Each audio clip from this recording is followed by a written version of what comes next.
Hello viewers, welcome at Sanai cafe. मैं doctor Sudhir Srivastava, cataract and refractive surgeon, Sanai hospital Lucknow से। बहुत लोगों ने बार बार एक सवाल पूछा है और स्पेशली एक ही पेशेंट ने कई बार सवाल पूछा है कि मेरे पर्दे में छेद है और मुझे क्या करना चाहिए। तो अब आप ये बताइए कि पर्दे में आपके छेद है, वो पर्दे में छेद आपका कहाँ पे है? तो क्या वो पेरिफेरी में है या आपके सेंट्रल मैकुला के ऊपर है? इसके हिसाब से आपका ट्रीटमेंट वेरी करता है।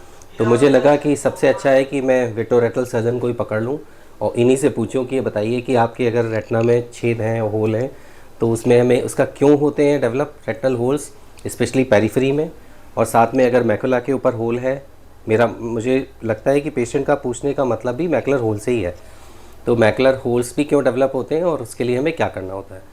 तो over to doctor Neha. Doctor Neha Sanai hospital में विट्रोरेटल सर्जन है। तो आज इनको मैंने पकड़ा है आपके सवाल का जवाब देने के लिए। Over to doctor Neha. Hello everyone. तो हम लोग अगर किसी भी रिफ्रैक्टिव सर्जरी को प्लान करते हैं तो हम लोग उसमें एक एग्जामिनेशन रखते हैं जिसमें रेटिना की पूरी जांच की जाती है।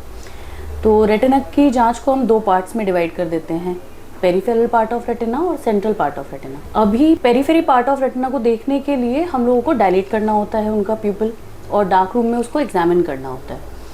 अगर हमें कोई भी वहाँ पर वीक एरिया मिलता है, वीक एरिया क्यों बन रहे हैं? क्योंकि हमारी आँख में नेचुरली एक जेल प्रेजेंट है जिसे हम लोग विट्रस बोलते हैं, विद एज या फिर मायोपिक आइज। मायोपिक आइज मतलब वो बच्चे जिनको हाई पावर्स हैं, माइनस के ज़्यादा नंबर्स हैं, उनमें वो जेल जो होता है जल्दी अर्ली एज पे ही लिक्विफाइड हो जाता है। मतलब वो जेल फॉर्म में कम रहता है, लिक्विड फॉर्म में ज़्यादा कन्वर्ट होता है। ऐसी स्थिति में ये जेल जब आई मूवमेंट होता है तो ये रेटिना को पुल करता है।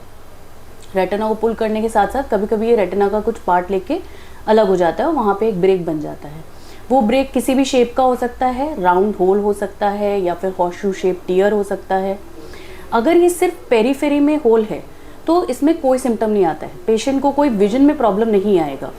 अगर पेशेंट कोई सिम्टम लेकर हम लोग के पास आएगा भी तो वो ज़्यादातर फ्लोटर्स के फॉर्म में आएगा या फ्लैशेज ऑफ लाइट की फॉर्म में आएगा कि मुझे अंधेरे कमरे में बैठता हूँ तो आँख में चमक सी निकलती है, या धूप की रोशनी में जाता हूँ तो बहुत सारे से उड़ते हुए इंसेक्ट से मुझे या कॉब वेब से मुझको दिखाई देते हैं। तब उस केस में हम जब एग्जामिन करते हैं तो पेरिफेरल पार्ट ऑफ रेटिना में मैक्सिमम केसेस में हम लोगों को होल्स ये मिल जाते हैं। अगर ये पेरीफेरी में है होल्स तो सिंपल सा एक प्रोसीजर है, लेज़र बराज। सही टाइम पे अगर डायग्नोस कर लिया गया है तो आप उसको लेज़र बराज करके, ग्रीन लेज़र यूज़ करके उसको वहीं पे रोक सकते हैं। लेकिन कभी कभी क्या होता है, इन फ्लूइड से आँख के अंदर का पानी पर्दे के पीछे चला जाता है और वो कुछ फॉर्म में रेटिना को डिटैच कर देता है। तब भी कंडीशन थोड़ी सी कंट्रोलेबल होती है बराज से, अगर वो fluid centre part of retina तक नहीं आया है। अगर आर्केड के बियॉन्ड है तब भी हम इसको लेज़र करके इसको हम लोग हील कर सकते हैं। बट अगर ये सेंटर पार्ट ऑफ रेटिना पे आ गया है या फिर पूरा मैकुला ही डिटैच हो गया है। मैकुला क्या एरिया है? सेंटर, वो एरिया रेटिना का जहाँ से सबसे ज़्यादा हमें रोशनी बन रही है। तब हम लोगों को रेटिनल सर्जरी को प्लान करना होता है। ये सर्जरीज़ में हम लोगों को काफ़ी कॉम्प्लेक्स और कॉम्प्लिकेटेड सर्जरीज़ होती हैं, तो उसको रिव्यू भी टाइम टू टाइम पेशेंट को करना पड़ता है। अब आते हैं सेंटर पार्ट ऑफ रेटिना पे। So centre part of retina को हम लोग अपनी भाषा में मैक्यूला बोलते हैं।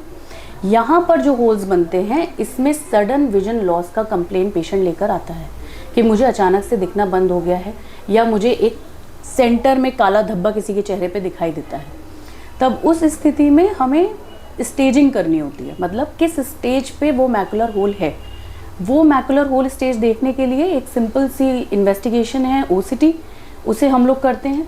अगर सारे स्टेजेस में हम लोगों को ऑपरेट नहीं करना होता है, बिकॉज मैकुलर होल बराज करना नहीं है, मतलब उसको लेज़र से नहीं ठीक कर सकते, उसके लिए हमें सर्जरी ही प्लान करनी है।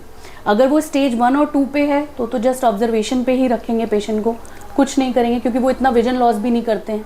लेकिन अगर स्टेज 3 हो गया है या स्टेज 4 पे प्रोग्रेस हो गया है मैकुलर होल, तब हम लोगों को विट्रेक्टमी विद ILM पीलिंग, एक सर्जिकल ट्रीटमेंट होता है, उसको करना होता है।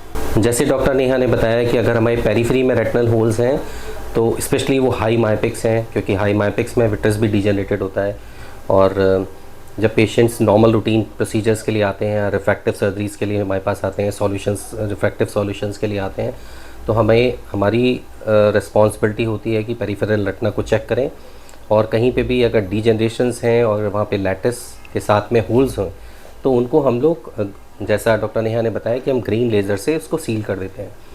अगर हम इसको इग्नोर करते हैं तो ऐसे कंडीशन में फ्लूइड पीछे जाके रेटिना को डिटैच कर सकता है। अगर इनिशियल स्टेज में डिटेक्ट हो गया जिसमें कि पेशेंट को फ्लैशेस या फ्लूटर्स की कंप्लेन आती है तो हम उसको एटलीस्ट, जैसे आप इसको बात को समझिए कि अगर हम कोई बेड पे चादर बिछी हुई है और हमने थोड़ी सी चादर उठाई और फिर हमने उसको वापस कर दी तो उतना डिस्ट्रक्शन नहीं होगा क्योंकि बाकी पोजीशन तो रेटिना की अपनी जगह पे है। वैसे ही अगर रेटिना पूरा उखड़ गया, जैसे आपने चादर पूरी हटा दी, अब आप उसको वहीं उस लाइनमेंट पे बैठाना चाहें तो वो शायद पॉसिबल नहीं होगा। इसलिए जब रेटिना अपनी पूरी डिटैच हो गया तो उसको सेटल करने के बाद भी कुछ लोगों को वेवी विज़न, डिस्टॉर्टेड विज़न की कंप्लेन आती है। तो इसलिए हाई मायोपिक्स की बड़ी उनकी खुद की जिम्मेदारी है कि रेटिनल चेकअप्स कराते रहें, पेरिफेरल रेटिनल स्कैनिंग आपकी होती रहनी चाहिए एनुअल, और कहीं भी कोई भी ब्रेक्स हैं तो उनको एक तरह का वेल्डिंग कर दिया जाता है जिससे कि वो सील हो जाता है। और जैसे डॉक्टर नेहा ने बताया कि अगर वो सेंट्रल होल है, इसको मैकुलर होल कहते हैं, तो उसमें क्योंकि सेंट्रल एरिया जहाँ से हम देख रहे हैं, जिस चीज़ को हम फोकस करते हैं वो हम अपने फोबिया पे फोकस करते हैं, और वही एरिया अगर डिसअपेयर हो गया तो आपको एक सर्कल दिखेगा। तो ऐसे में अगर वो OCT से पता लगता है कि वो ट्रैक्शन है, अगर वो रेटिना खुला हुआ है तो अगर हम उसको कट करेंगे तो रेटिना अपनी पोजीशन पे आएगा तो शायद क्लोज आ जाएगा, तो हमें थोड़ा फायदा मिलेगा, जो मुझे समझ में आता है। लेस देन 400 माइक्रॉन्स के अगर होल्स होते हैं that can easily be reposited with surgical treatment. तो आज हम लोगों ने इसीलिए बात की, ये उन पेशेंट का आंसर, क्वेश्चन का आंसर था जिन्होंने 2 या 3 बार पूछा कि मेरे पर्दे में छेद है, मुझे क्या करना चाहिए। तो अगर आपको अगर आप हाई मायोपिक हैं और आपके पेरिफेरल डीजनरेशंस के साथ में रेटिनल होल्स हैं, तुरंत उनको बराज कराइए। अगर आपके मैकुला में होल है तो उसके लिए आप रेटिनल सर्जन के पास जाइए, वो चेक करके आपको बताएंगे कि क्या सर्जरी करने से इसमें बेनिफिट होगा, ये कराने से कितना फ़ायदा होगा, और क्या वो आगे फर्दर प्रोग्रेस तो नहीं करेगा। और आई थिंक हम लोग की ये चाय पे चर्चा में हम लोग छोटे छोटे टॉपिक्स पे बात करते हैं, उसका श्रेय आप लोग को जाता है क्योंकि आप क्वेश्चंस पूछते हैं। उन क्वेश्चंस पे हमें जब भी टाइम मिलता है हम कोशिश करते हैं कि उनको आंसर करें। और ऐसे ही चैनल को लाइक करिए, सब्सक्राइब करिए और शेयर करते रहिए और क्वेश्चंस पूछते रहिए। थैंक यू, नमस्कार। Thank you.